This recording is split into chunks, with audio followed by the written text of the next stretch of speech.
Hello guys, ito yung karugtong nung Taipei to Kenting natin. Nung natagpuan ko na sa bandang Kaohsiung yan guys. So ayan, inantay namin siya tapos pinatulog ko muna saglit. Binantayan ko yung bisikleta niya.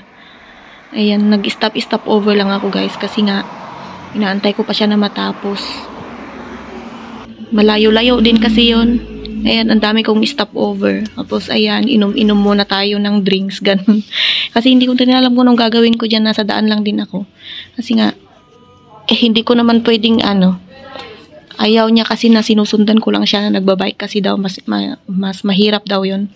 Kaya nauuna ako lagi. Tapos, inaantay ko lang siyang makadaan na naman, ganun.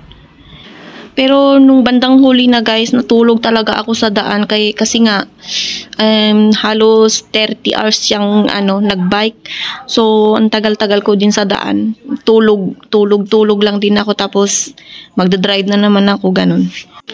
Ang totoo niyan guys, naiinis talaga ako sa kanya kasi nga ayaw ko nga sana na nagbabike siyang ganyan kasi delikado rin kasi sa daan. Natatakot na rin kasi ako na nadisgrasya na kasi siya ng isang beses dati. Ito guys, nag-stop over na naman ako dito. Malapit na siyang matapos niyan guys. So, inaantay ko na lang siyang matapos. Ang ganda ng view. Umaga na to. Mga 5:30 yata or 5 o'clock. And pasikat na ng araw. Sa na to Kenting na to. Ayan guys, kita nyo. Pagod na ako niyan. Inaantok na ako. Kaya, ang dami ko ring idlip-idlip lang kasi hindi na ako makatulog ng maayos. Yan ito guys, nung minessage na niya ako kung saan yung address, kung saan siya natapos. Ayan. Ayan guys, dito sila sa loob. Hindi na ako pumasok kasi yung sasakyan wala nang maparkingan, sobrang daming sasakyan. Dito na tayo sa Kenting.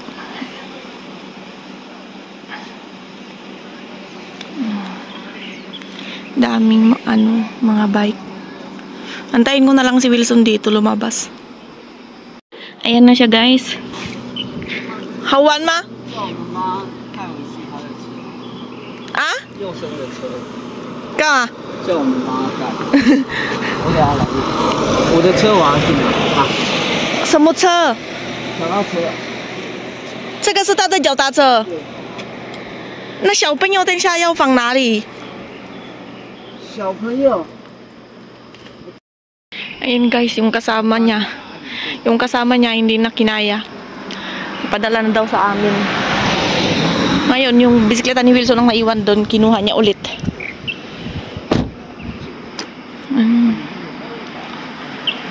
Ayan na siya guys, bitbit na niya yung bike niya. Sus, Ginoo.